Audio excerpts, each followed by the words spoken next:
Adi, seorang anggota TNI muda, menjalani hari-harinya dengan penuh kesungguhan, melaksanakan tugas sebagai aparat negara yang menjaga keamanan.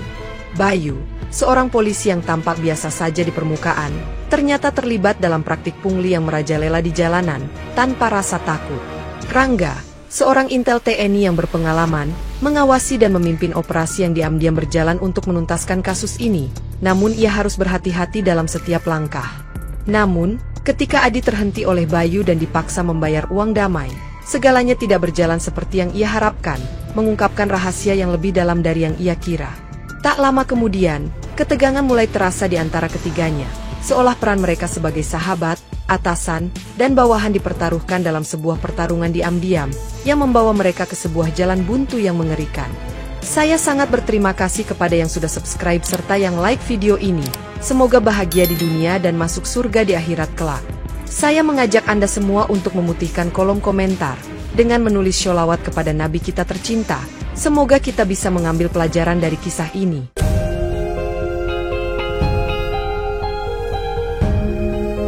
Adi Pratama memutar setir mobilnya perlahan ke kiri, mengikuti arus padat pagi di Jalan Gatot Subroto, saat suara peluit tiba-tiba memecah ketenangan dan seorang polisi melambaikan tangannya dengan keras.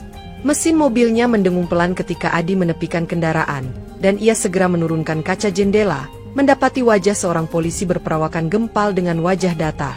"Selamat pagi, Pak. Ada yang bisa saya bantu?" tanya Adi sambil tetap memegang kemudi.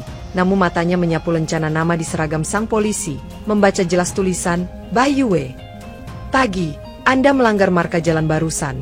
Pak, seharusnya Anda lurus, bukan belok," ujar Bayu tanpa ekspresi. Meskipun Adi tahu bahwa ia mengikuti aturan yang benar. "Saya yakin saya di jalur yang benar, Pak, tanda bloknya jelas terlihat," jawab Adi dengan nada datar, sambil menunjuk ke arah marka jalan yang masih terlihat jelas di belakang mereka. Bayu menghela napas panjang, menatap Adi sejenak sebelum berkata, "Kita selesaikan di sini saja." "Ya, Pak, cukup 50.000 untuk damai." Adi tersenyum tipis, lalu berkata dengan nada tenang tetapi tegas, "Kalau memang saya salah, lebih baik saya ditilang saja. Pak, surat tilangnya mana?" Raut wajah Bayu berubah seketika, dan ia menyandarkan lengannya di tepi jendela mobil Adi, seolah menimbang sesuatu. "Surat tilang lagi habis, Pak, kita damai aja, biar cepat." Bayu mencoba lagi, tetapi Adi sudah merasakan kejanggalan yang menyelinap di balik sikap santai polisi itu. "Kalau begitu, saya telepon atasan saya dulu, Pak, mungkin beliau bisa menjelaskan," ucap Adi sambil mengeluarkan ponselnya, membuat Bayu sedikit mundur. Adi menempelkan ponselnya ke telinga, sementara Bayu berdiri di sebelah mobil, melirik ke kiri dan kanan seperti mencari sesuatu, seakan merasa tidak nyaman dengan situasi yang berkembang. "Halo, Rangga, aku baru dihentikan di Gatot Subroto. Polisi ini bilang aku melanggar marka, tapi dia minta uang damai," kata Adi pelan, cukup keras untuk didengar Bayu. Di ujung sana, suara Rangga terdengar tenang namun tajam. "Itu pasti Bayu, dia memang sering begitu. Bayar aja, Adi, jangan ribut di lapangan." Alis Adi terangkat mendengar saran yang tidak biasa dari seorang intel, tetapi ia menatap Bayu yang kini mulai terlihat cemas, seakan tahu siapa yang sedang dihubungi Adi. "Apa maksudnya, Rangga? Polisi ini sering minta jatah di sini?" tanya Adi sambil menutup kaca jendela mobil secara perlahan, meninggalkan Bayu di luar dengan ekspresi semakin tak nyaman. "Dia bukan satu-satunya, Adi, jaringan mereka luas. Aku sedang mengincar beberapa orang, tapi belum saatnya bergerak," balas Rangga dengan nada rendah namun serius. Adi menggigit bibirnya, merasakan kegeraman yang mendidih di dadanya, namun ia menahan diri dan melirik Bayu yang kembali mengetuk kaca jendela. "Jadi, gimana, Pak? Kita damai atau lanjut?" tanya Bayu dengan nada yang sedikit memaksa, tetapi Adi hanya mengangguk kecil sambil menyodorkan selembar uang 50 ribuan. Bayu meraih uang itu dengan cepat, lalu tersenyum tipis, seakan merasa puas telah menyelesaikan urusannya, sebelum melambaikan tangan sebagai isyarat untuk pergi. Mobil Adi melaju pelan meninggalkan perempatan, tetapi matanya tetap tertuju pada bayangan Bayu di kaca spion, dan di dalam kepalanya hanya ada satu pertanyaan, seberapa dalam sebenarnya jaringan ini? Setibanya di markas, Adi berjalan cepat menuju ruang Kapten Surya Atmaja, dan begitu ia masuk, ia langsung melaporkan insiden pagi tadi dengan detail yang jelas. Surya duduk bersandar di kursi, mendengarkan dengan wajah serius, lalu mengangguk sambil menyandarkan kedua tangannya di meja. "Ini bukan kali pertama aku dengar laporan seperti ini." Adi menatap wajah sang kapten dengan rasa ingin tahu, Tetapi sebelum ia sempat bertanya lebih lanjut, pintu ruang kerja itu terbuka, dan Rangga masuk dengan membawa berkas di tangannya. "Saya sudah bilang ke Adi buat bayar aja, Pak," ucap Rangga santai, duduk di kursi dekat jendela tanpa mengalihkan pandangan dari berkas yang ia bawa. "Kenapa kau minta aku bayar? Seharusnya kita bisa tangkap dia di tempat," protes Adi, merasa tak puas dengan jawaban Rangga yang terkesan membiarkan pungli terus terjadi. Rangga tersenyum tipis, mengangkat berkasnya sambil berkata, "Kalau kita tangkap dia hari ini, kita cuma dapat ikan kecil. Adi, jaring ini lebih besar dari yang kau kira." Surya menghela napas panjang, memandangi kedua anak buahnya sebelum berkata, "Kita ikuti saja dulu, kalau benar ini jaringan, kita perlu bukti kuat sebelum bergerak." Adi mengangguk pelan, meski di dalam dirinya, rasa tidak puas masih membara dan bayangan wajah Bayu terus menghantuinya. "Jadi sekarang apa?" tanya Adi akhirnya, dan Rangga menatapnya sekilas sebelum menjawab, "Kita tunggu sampai ikan besar datang, Adi." Di luar ruangan, langit mulai mendung, seakan menandakan ketegangan yang akan terus berlanjut. 2 hari kemudian, Hendra Kusuma, anggota TNI muda, melangkah dengan tergesa menuju meja Adi. Wajahnya terlihat gusar saat ia duduk tanpa permisi. "Bang, aku kena tilang di Gatot Subroto pagi ini," ucap Hendra sambil meremas topi dinasnya dengan kuat. Adi langsung menegakkan tubuhnya, matanya menatap tajam ke arah Hendra. "Bayu lagi." Hendra mengangguk cepat, wajahnya menunjukkan rasa frustasi yang mendalam.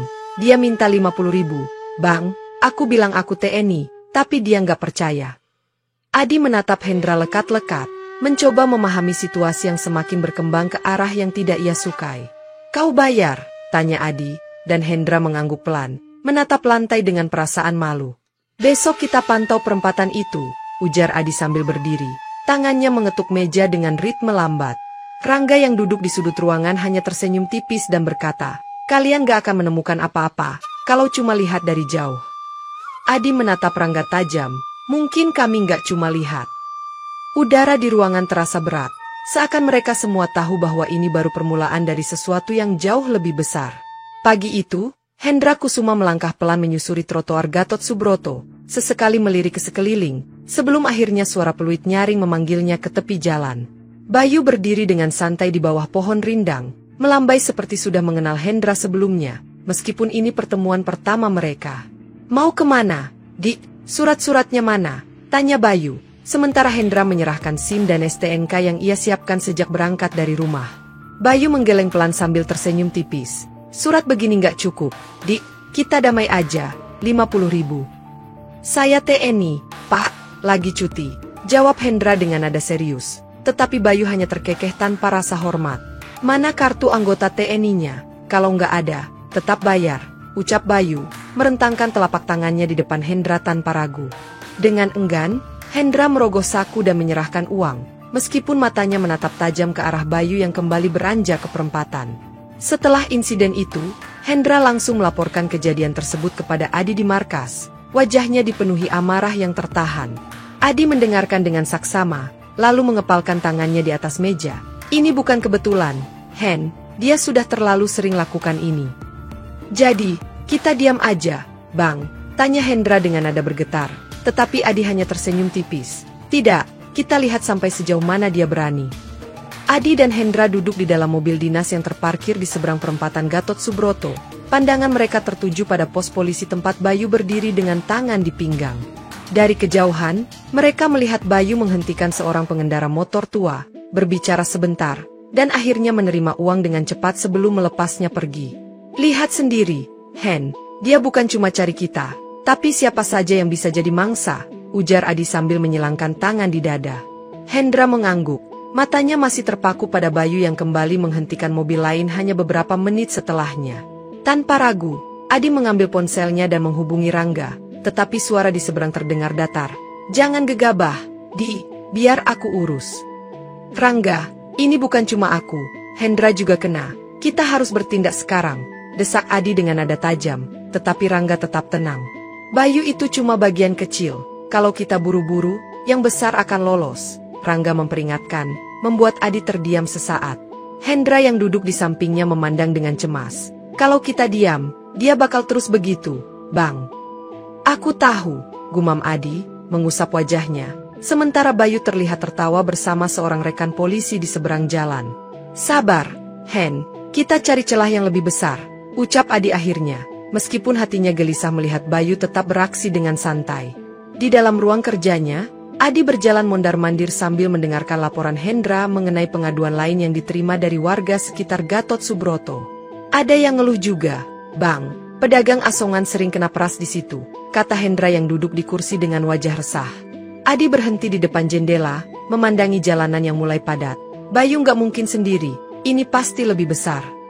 Tak lama kemudian, pintu terbuka dan Rangga masuk, membawa berkas yang tebal di tangannya. Aku udah bilang, Di, jangan buru-buru, kita butuh waktu, ujar Rangga sambil meletakkan berkas di meja. Berapa lama kita harus nunggu, kalau semua orang kena, kita cuma jadi penonton, protes Adi, menatap Rangga dengan tajam. Karena itu, kita harus sabar, kalau Bayu tumbang sekarang, yang lain bakal ngilang, balas Rangga, melipat tangannya di dada. Hendra menyela, tapi kalau dibiarkan, mereka makin besar kepala. Rangga hanya tersenyum, makanya aku bilang, sabar, Bayu bukan target kita, yang di belakangnya yang harus kita dapatkan. Adi mengangguk pelan, meskipun ketidakpuasan masih jelas tergambar di wajahnya. Baiklah, tapi jangan lama-lama, Rangga. 3 hari kemudian, Adi menerima kabar dari Hendra yang datang tergopoh-gopoh ke markas dengan wajah panik dan kesal. Bang, ibuku kena juga di perempatan itu, Bayu lagi-lagi minta uang, seru Hendra, suaranya nyaring hingga terdengar ke ruangan sebelah. Adi langsung bangkit dari kursinya, ekspresinya mengeras. Siti Aisyah. Hendra mengangguk cepat, iya, Bang, dia cuma mau beli obat di apotek, malah dimintai 50.000. Adi mengepalkan tangannya, merasakan kemarahan yang perlahan mendidih. Ini sudah kelewatan. Rangga yang berada di dekat mereka hanya melirik sekilas dan kembali fokus pada dokumen yang ia baca. Sudah mulai terasa, kan? Aku nggak bisa diam lagi, Rangga. Kita harus bertindak, ujar Adi dengan suara rendah, tetapi penuh tekanan. Rangga menutup berkasnya dan menatap Adi. Baik, kalau begitu, kita bicara langsung. Malam ini, kita ketemu di tempat biasa. Aku akan datang, sahut Adi dengan tegas. Sementara Hendra duduk dengan lega di kursi, meskipun bayangan ibunya yang diperas masih menghantuinya. Di bawah lampu temaram warung kopi dekat markas, Adi duduk berhadapan dengan Rangga yang tampak serius sambil menyeruput kopinya perlahan. Jadi, ini lebih dari sekadar Bayu, tanya Adi dengan nada rendah. Matanya tajam menatap Rangga yang mengangguk pelan. Benar, Bayu cuma eksekutor di lapangan. Ada beberapa orang di belakangnya yang lebih berbahaya, jawab Rangga, tangannya mengetuk-ngetuk meja kayu dengan pelan. Adi menyandarkan punggungnya ke kursi, merasa jengkel karena ini berarti mereka belum bisa bertindak cepat. Jadi, kita cuma nunggu mereka beraksi lagi. Rangga meletakkan cangkirnya dan menyentuh bahu Adi. Bukan menunggu, Di. Kita sedang kumpulkan bukti yang lebih besar. Kalau kita buru-buru, jaringan ini bakal lenyap. Aku ngerti, tapi berapa banyak orang lagi yang bakal kena? Adi mendengus, mengingat wajah Hendra yang murung saat ibunya dipalak. Aku janji, kita nggak akan biarin ini lama, Rangga berusaha meyakinkan. Meskipun ia tahu ketidakpastian tetap membebani pikiran Adi. Hendra yang ikut dalam pertemuan itu hanya mendengarkan sambil sesekali menatap keluar warung, berharap semua ini segera selesai. Percayalah, Di, kita selesaikan ini bareng-bareng, Rangga melanjutkan, dan akhirnya Adi mengangguk meski rasa frustrasi masih terasa. Mereka meninggalkan warung dengan perasaan yang sama, tekad untuk menuntaskan operasi ini tanpa kesalahan. Malam itu, Adi duduk di dalam mobilnya yang diparkir tidak jauh dari pos polisi tempat Bayu biasa berjaga, matanya tak lepas mengawasi setiap gerak-geriknya. Bayu terlihat santai, berbincang dengan seorang pengendara motor sebelum akhirnya menerima uang dan menyelipkannya ke dalam saku celananya. Adi memperhatikan dengan cermat, mencatat jam dan kendaraan yang terlibat dalam catatan kecil yang ia bawa setiap kali mengintai. Dia nggak pernah kerja sendirian, gumam Adi saat melihat seorang polisi lain mendekat dan tertawa bersama Bayu setelah pungli terjadi. Beberapa kali, Adi melihat Bayu masuk ke pos, kemudian keluar lagi dengan amplop coklat yang jelas bukan dokumen resmi. Jadi ini cara mereka bagi hasil, pikir Adi, terus mengamati meski udara malam semakin dingin menusuk kulitnya. Bayu berpamitan kepada rekannya dan berjalan ke arah barat, dan Adi memutuskan untuk mengikuti dari kejauhan, memastikan tidak ada yang mencurigakan. Bayu berhenti di depan sebuah warung, berbicara singkat dengan seseorang berpakaian dinas, lalu pergi meninggalkan amplop tersebut. Adi mencatat semua yang ia lihat, semakin yakin bahwa Bayu bukanlah masalah utama, melainkan hanya rantai dari sistem yang lebih besar. Ia kembali ke markas dengan kepala penuh pikiran, siap melaporkan semua hasil pengamatannya kepada Rangga esok hari. Malam itu, Adi membawa kamera kecil yang diselipkan di dalam jaketnya, kembali mengawasi Bayu dari kejauhan saat ia berdiri di sudut pos jaga. Bayu tampak berbicara dengan seorang perwira berseragam lengkap yang berdiri dengan tangan di belakang punggung, sementara Bayu menyerahkan sesuatu kepadanya.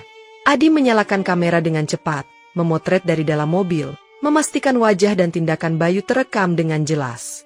"Dapat kau," bisik Adi sambil terus memotret, memastikan setiap sudut pos jaga dan semua yang terlibat masuk dalam bidikan kameranya. Bayu dan perwira tersebut berbincang sebentar, kemudian perwira itu memasukkan amplop ke dalam tasnya dan pergi tanpa banyak bicara. Adi merasa yakin ini cukup sebagai bukti awal untuk melangkah ke tahap berikutnya, meskipun ia tahu ini baru puncak gunung es. Setelah mengambil beberapa foto tambahan, Adi kembali ke markas dan segera menemui Rangga yang tengah duduk membaca laporan lain. "Aku punya sesuatu," kata Adi sambil menyerahkan kamera kepada Rangga, yang langsung memutar foto-foto tersebut dengan raut wajah serius. "Bagus, ini bukti yang kita butuhkan," ujar Rangga dengan puas, meskipun matanya tetap tajam mengamati setiap detail foto. "Kita bawa ini ke tingkat berikutnya," tambahnya sambil meletakkan kamera di atas meja, seolah rencana besar baru saja dimulai. Di ruang rapat markas, Rangga berdiri di depan papan putih, menjelaskan rencana operasi tangkap tangan yang telah disusun kepada anggota TNI yang hadir. Adi duduk di sudut, memperhatikan peta lokasi dan jadwal kegiatan Bayu yang ia berikan kepada Rangga sehari sebelumnya. "Kita akan tangkap mereka saat pungli berlangsung, jangan biarkan satupun lolos," kata Rangga dengan tegas, tangannya menunjuk titik lokasi operasi di peta. Hendra yang duduk di samping Adi mengangguk, siap bergabung dalam operasi meski rasa geram terhadap Bayu masih jelas terlihat di wajahnya. "Adi, kau akan memimpin tim di lokasi, Hendra dan yang lain siap di titik cadangan," lanjut Rangga sambil melirik Adi yang langsung berdiri tegak. "Siap," jawab Adi dengan singkat, tangannya mengepal di atas meja, merasa inilah saat yang tepat untuk bertindak. Mereka menyusun strategi detail, termasuk titik penyergapan dan bagaimana cara memastikan bukti pungli tertangkap kamera secara jelas. "Ingat, jangan bertindak sampai ada perintah dariku," Rangga memperingatkan, memastikan semuanya berjalan sesuai prosedur. Operasi ini dijadwalkan berlangsung lusa malam, dengan target utama menangkap Bayu beserta perwira yang menerima uang hasil pungli. Adi melangkah keluar ruang rapat dengan keyakinan bahwa kali ini mereka akan membawa keadilan ke tangan yang benar. Di siang yang terik, Adi mengendarai motornya dengan sengaja melanggar lampu merah di perempatan Gatot Subroto, matanya melirik Bayu yang sedang berjaga di seberang jalan.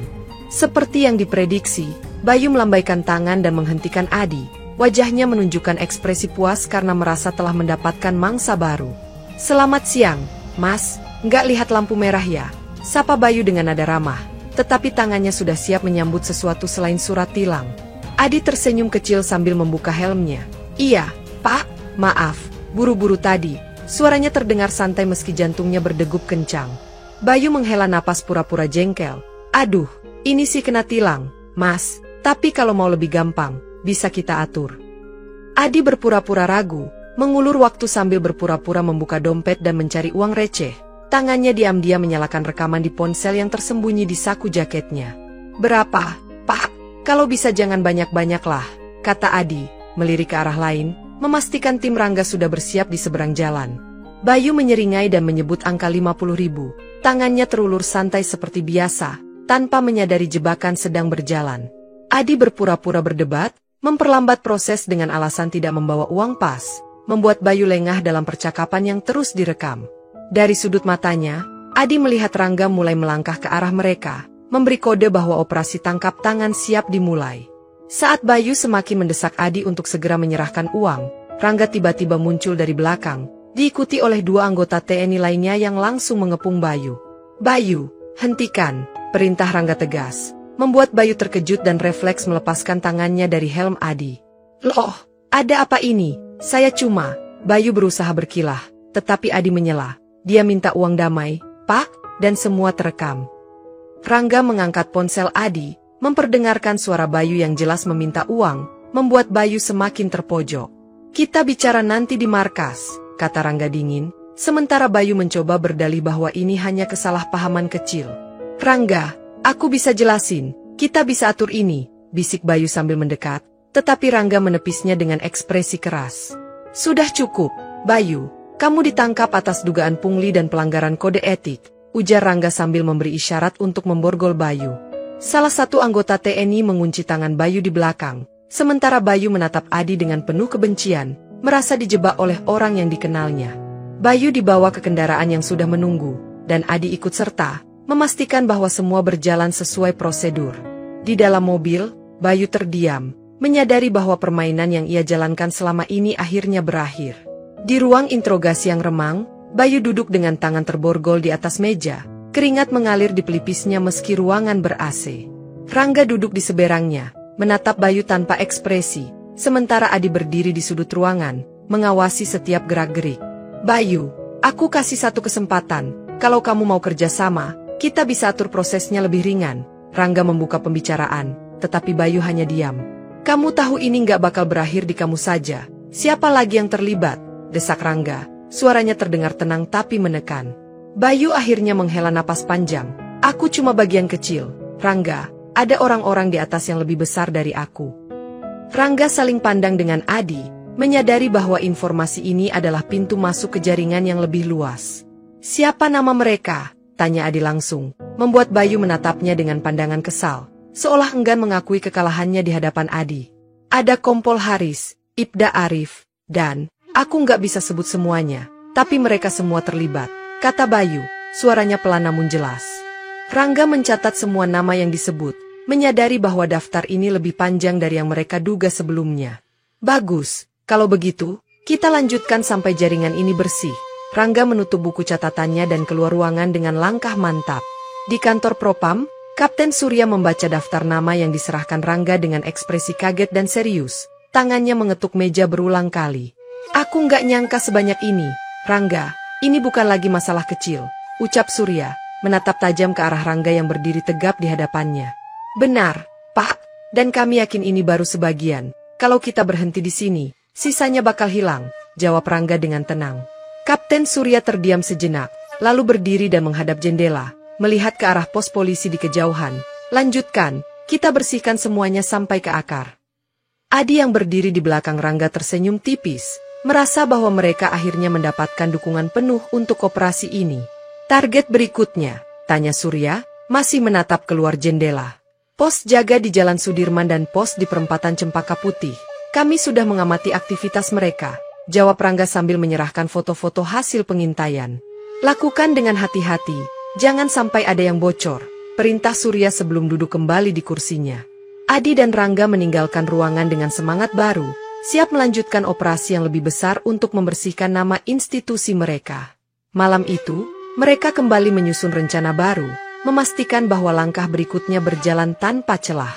Di bawah gerimis pagi yang tipis, Adi dan Hendra kembali bersembunyi di dalam mobil yang diparkir di seberang perempatan Gatot Subroto, memperhatikan setiap gerak-gerik para petugas yang berjaga. Dari kejauhan, mereka melihat dua polisi baru yang sebelumnya tidak pernah muncul, sedang menghentikan pengendara motor dan berbicara cukup lama sebelum menerima sesuatu dengan cepat. Hendra mencondongkan tubuh ke depan. Lihat yang tinggi itu, Adi, dia kayaknya baru, tapi gerakannya persis kayak Bayu. Adi mengangguk sambil memotret kejadian tersebut dengan kamera yang telah disiapkan sejak pagi, memastikan wajah polisi itu terlihat jelas. Mereka memang belajar dari Bayu, gaya dan caranya hampir sama persis, gumam Adi sambil mencatat waktu kejadian di buku kecilnya. Setiap kali ada transaksi mencurigakan, Hendra mencatat nomor polisi kendaraan korban untuk dijadikan saksi bila diperlukan di kemudian hari. Kita udah kumpulin 5 kejadian pagi ini, kayaknya makin banyak yang ikut main, ujar Hendra, merasa heran dengan semakin bertambahnya pelaku. Adi menatapnya sekilas, mereka merasa aman karena Bayu baru ditangkap, mungkin mereka kira cuma Bayu yang jadi target. Setelah hampir 2 jam, Adi memutuskan untuk menghubungi Rangga dan melaporkan temuan tersebut, lengkap dengan rekaman video singkat yang mereka buat. Bagus, terus amati, kita butuh bukti sebanyak mungkin, jawab Rangga singkat, sebelum menutup telepon dengan nada terburu-buru. Di sore yang mendung, Adi duduk di kafe kecil tidak jauh dari perempatan, sengaja menunggu untuk melihat apakah ada pergerakan lanjutan dari para polisi yang mereka curigai. Dari balik kaca jendela, matanya membelalak saat melihat Rangga sedang berbincang santai dengan salah satu polisi yang pagi tadi mereka pantau. Apa-apaan ini? Gumam Adi, meraih ponselnya untuk mengambil gambar. Tapi ia berhenti ketika melihat Rangga tertawa kecil bersama polisi tersebut. Tak bisa mengabaikan kecurigaannya, Adi meninggalkan kopinya dan berjalan keluar kafe, mendekati mereka dengan langkah hati-hati agar tidak ketahuan. Begitu Rangga berbalik dan melihat Adi, ekspresinya berubah datar, tapi ia langsung berpura-pura tidak terjadi apa-apa. "Adi, ngapain di sini?" sapa Rangga, tetapi Adi langsung menatap polisi di sebelahnya tanpa menjawab. "Siapa dia, Rangga?" tanya Adi dingin, merasa bahwa kepercayaan yang selama ini ia berikan mulai goyah. Polisi tersebut menatap Adi sejenak, lalu berlalu pergi setelah menepuk bahu Rangga dengan santai, meninggalkan mereka berdua dalam suasana tegang.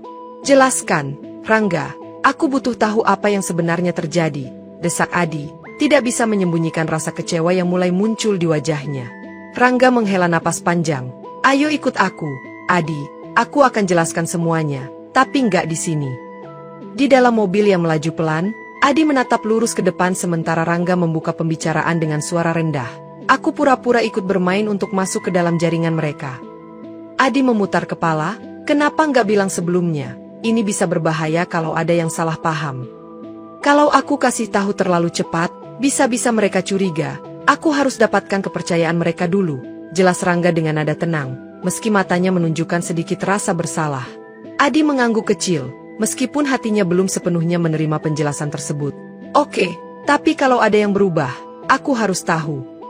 Rangga tersenyum tipis. "Aku paham, kita di tim yang sama, Adi, aku nggak bakal jalan sendiri." Mereka berhenti di sebuah gang sempit, dan Rangga menunjuk beberapa catatan nama yang ia buat di buku saku kecil, menunjukkan nama-nama yang berhasil ia dekati dalam beberapa minggu terakhir. "Ini mereka, aku sudah tahu pola kerjanya. Kita bisa manfaatkan informasi ini untuk operasi nanti," ujar Rangga sambil menyerahkan buku itu kepada Adi. Adi membolak-balik halaman dengan serius, menyadari bahwa jaringan ini lebih luas dari yang ia kira sebelumnya. "Kalau begini caranya, kita harus lebih berhati-hati, jangan sampai ada kebocoran," kata Adi, menyerahkan kembali buku tersebut. Rangga menyalakan mesin mobil. "Kita akan tangkap mereka semua, tapi kita tunggu momen yang pas." Di tengah malam yang dingin, belasan anggota TNI dan Propam berkumpul di sebuah posko rahasia, mempersiapkan operasi besar-besaran yang telah direncanakan selama berbulan-bulan. Rangga berdiri di depan papan strategi, menjelaskan peran masing-masing orang dengan detail, sementara Adi menyimak dari sudut ruangan dengan penuh perhatian. "Besok pagi, semua target akan berkumpul di pos jaga utama. Mereka pikir ini pertemuan biasa, tapi kita akan masuk tepat setelah transaksi terjadi," jelas Rangga, menunjuk peta lokasi. Kapten Surya yang ikut hadir menambahkan, "Tidak ada yang bertindak sendiri, kita lakukan ini serentak. Siapapun yang mencoba kabur, kita kejar sampai dapat." Adi mencatat semua instruksi, memastikan bahwa semua persiapan berjalan lancar tanpa kendala sedikit pun. Pukul 5 pagi, tim mulai bergerak menuju pos jaga di Gatot Subroto, menyamar sebagai warga sipil agar tidak menimbulkan kecurigaan. Adi berada di garis depan, sementara Rangga memantau dari kendaraan hitam yang diparkir tidak jauh dari lokasi operasi. Begitu mereka mulai, "Kita masuk," ujar Rangga melalui radio, memastikan semua anggota siap di posisi masing-masing. Saat matahari mulai muncul di ufuk timur, Bayu dan beberapa polisi lainnya tiba di pos, membawa serta daftar nama korban pungli yang telah mereka buat sebelumnya. Operasi ini dimulai dengan sunyi, tetapi Adi tahu, dalam hitungan menit, semua akan berubah menjadi aksi penangkapan besar yang tidak akan dilupakan dalam waktu dekat. 2 minggu setelah sidang, Adi kembali berpatroli seperti biasa di sekitar Gatot Subroto, tetapi suasana terasa berbeda tanpa keberadaan Bayu dan para polisi korup lainnya. Namun, pada sore hari, Adi melihat seorang polisi baru di pos yang sama, dan ia menyadari bahwa pungli mulai kembali, meskipun dilakukan lebih halus dan sembunyi-sembunyi. Adi mendekati polisi tersebut dan mencoba berbicara, tetapi respons yang diterimanya adalah sikap defensif, seolah ia tahu Adi terlibat dalam operasi sebelumnya. Malamnya, Adi menemui Rangga di markas dan melaporkan kejadian itu, tetapi Rangga hanya menghela napas panjang. "Kadang memang seperti ini, kita tangkap satu, tumbuh lagi yang lain," ujar Rangga dengan nada lelah. Adi merasa frustasi tetapi berusaha menenangkan diri, menyadari bahwa perang melawan korupsi tidak bisa selesai dalam satu operasi saja. Hendra yang duduk di dekat mereka berkata, "Setidaknya kita sudah memotong kepala ular, meskipun ekornya masih banyak." Keesokan harinya, Adi mulai mengawasi pos jaga itu lebih intensif, tetapi kali ini tanpa menunjukkan dirinya terlalu sering. Ia mencatat setiap aktivitas mencurigakan, berharap menemukan celah baru untuk bisa kembali bertindak. Namun, di dalam hatinya, Adi mulai menyadari bahwa siklus ini mungkin akan terus berulang tanpa adanya perubahan sistem yang lebih besar.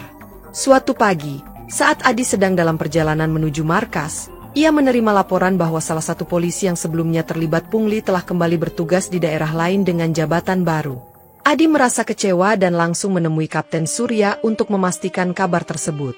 Benar, dia dipindahkan, bukan dipecat, hanya hukuman disiplin, jawab Kapten Surya dengan nada datar, seolah hal itu bukanlah masalah besar. Adi mengernyitkan dahi, merasa perjuangan mereka seperti sia-sia karena salah satu pelaku utama masih dibiarkan bebas dan memiliki wewenang. Kita sudah kerja keras, Kapten, tapi kenapa dibiarkan seperti ini? Tanya Adi dengan nada tegas. Kapten Surya hanya menatapnya sebentar sebelum menjawab, ini di luar wewenang kita, yang di atas yang menentukan. Malam itu, Adi berbicara dengan Rangga di luar pos jaga, mencoba mencari solusi meskipun tahu tidak banyak yang bisa dilakukan. Mungkin kita harus lebih pintar, kalau nggak bisa lewat jalur resmi, kita cari celah lain, ujar Rangga sambil menatap langit malam. Adi mengangguk pelan, memahami maksud Rangga bahwa perang ini masih panjang dan mereka harus bersiap dengan cara-cara baru. Meskipun frustrasi, Adi merasa semakin terasa untuk menghadapi tantangan yang lebih besar, karena ia tahu bahwa keadilan membutuhkan ketekunan dan strategi yang berkelanjutan. Beberapa minggu berlalu, dan Adi mulai merasa bahwa meskipun ia terus berusaha, hasil yang diinginkan tak kunjung tercapai. Dalam patroli biasa, ia kembali melihat praktik pungli yang dilakukan oleh polisi yang baru dipindahkan dari pos lama, dan kali ini ia hanya bisa mengamati tanpa bisa bertindak cepat. Kita kembali ke titik nol, gumam Adi, merasa jengah karena meskipun mereka berhasil menangkap beberapa pelaku, sistem yang ada tetap saja membiarkan orang-orang ini beroperasi. Rangga, yang juga mengikuti patroli hari itu, berhenti di sebelahnya dan berkata, ini bukan akhir, kita harus tetap sabar dan cermat. Adi mendengus, tapi sepertinya sistem ini takkan berubah begitu saja. Rangga menepuk bahunya, kita bisa coba hal lain, tapi dengan strategi yang lebih panjang. Mereka berbicara sebentar di pinggir jalan, mencoba merumuskan langkah berikutnya meskipun rasa lelah mulai menggerogoti semangat mereka. Kita harus mencari celah yang lebih besar, di luar sana pasti ada lebih banyak orang yang juga ingin menghentikan ini, ujar Rangga, mencoba memberi optimisme. Adi mengangguk pelan, meskipun dalam hatinya ada keraguan. Ia tahu bahwa mereka bisa melanjutkan perjuangan ini, tapi ia juga sadar bahwa ini mungkin hanya permulaan dari perjalanan panjang yang lebih berat. Kita terus berjalan, Rangga, tidak ada pilihan lain, jawab Adi, meskipun kekuatan untuk terus berjuang mulai terasa semakin menipis. Beberapa bulan kemudian, Adi dan Rangga memutuskan untuk memperluas cakupan operasi mereka, tidak hanya di pos-pos jaga tetapi juga ke dalam lingkungan internal kepolisian. Mereka mulai mencari tahu lebih dalam mengenai siapa yang bisa mereka percaya di kalangan internal, tanpa melibatkan terlalu banyak orang. Namun, semakin mereka mencoba menggali, semakin mereka menyadari bahwa lapisan korupsi yang ada jauh lebih rumit dan melibatkan lebih banyak orang dari yang mereka duga.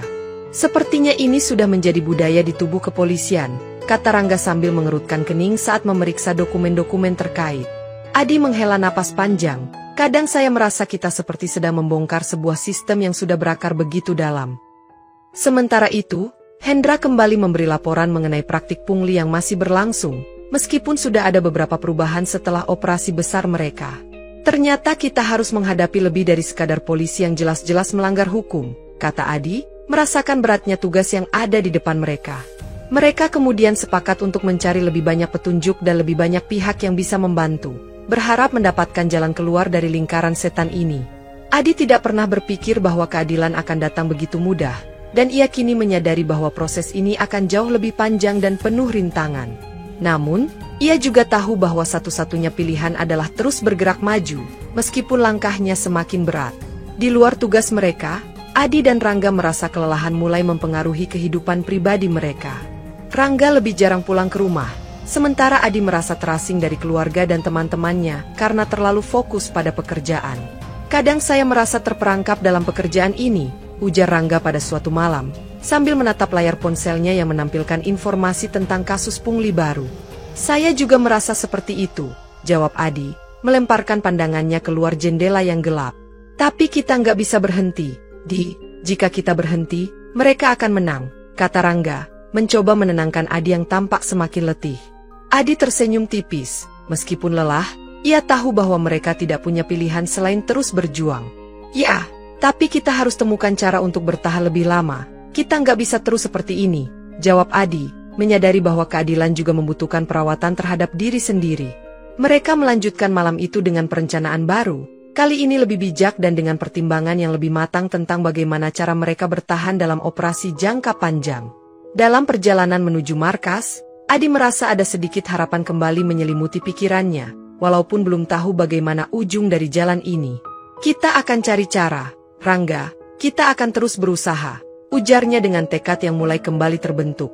Hari-hari berlalu dengan lebih banyak penyelidikan yang dilakukan, namun meskipun mereka mendekati beberapa titik terang, masih ada banyak rintangan yang harus dihadapi.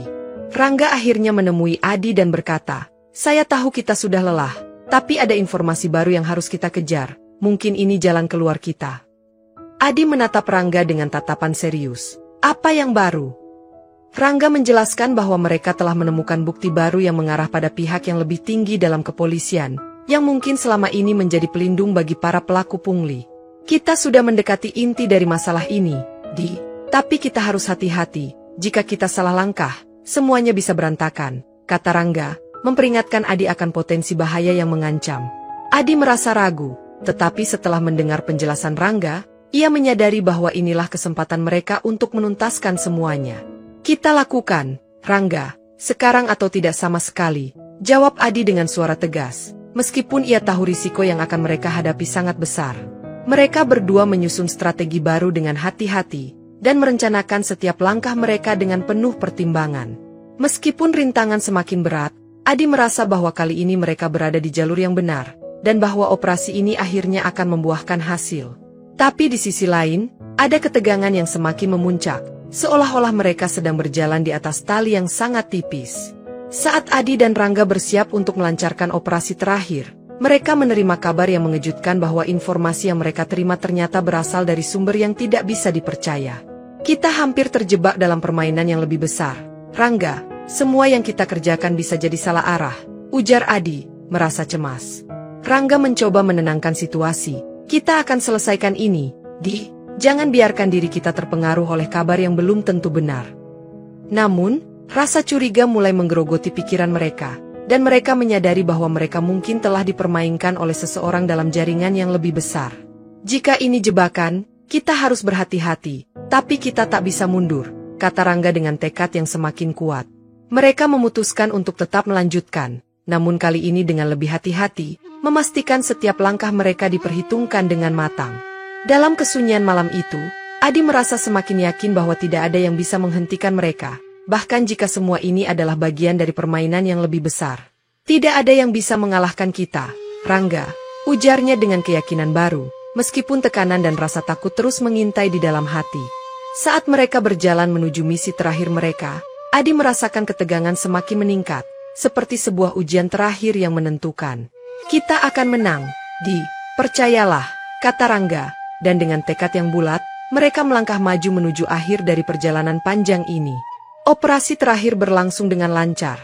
Meskipun di luar dugaan mereka, jaringan yang mereka selidiki ternyata jauh lebih besar dan lebih kompleks daripada yang mereka bayangkan. Adi dan Rangga berhasil memecahkan sebagian besar masalah yang ada, namun mereka menyadari bahwa akar dari masalah ini tetap ada dan tak mudah untuk diberantas. "Kita sudah melakukan yang terbaik, Di. Tapi ini bukan akhir," kata Rangga sambil menatap layar komputer yang menampilkan laporan terbaru. Adi mengangguk, menyadari bahwa meskipun operasi ini berhasil, tugas mereka belum selesai. "Ini baru permulaan, Rangga. Kita harus siap untuk lebih banyak perjuangan," jawab Adi, penuh tekad. Sambil meninggalkan markas, mereka merasa lega, namun juga sadar bahwa jalan yang mereka pilih masih panjang dan penuh tantangan. Keberhasilan ini adalah langkah pertama, tetapi keadilan yang sejati masih harus diperjuangkan setiap hari. Meskipun lelah, Adi dan Rangga tahu bahwa mereka akan terus berjuang untuk memastikan bahwa keadilan tetap tegak. Satu pertempuran selesai, namun perang ini masih panjang, dan mereka siap menghadapi apapun yang akan datang. Dengan langkah pasti, mereka melangkah menuju masa depan yang lebih baik, tidak hanya untuk mereka, tetapi untuk semua orang yang terpengaruh oleh korupsi yang mereka hadapi.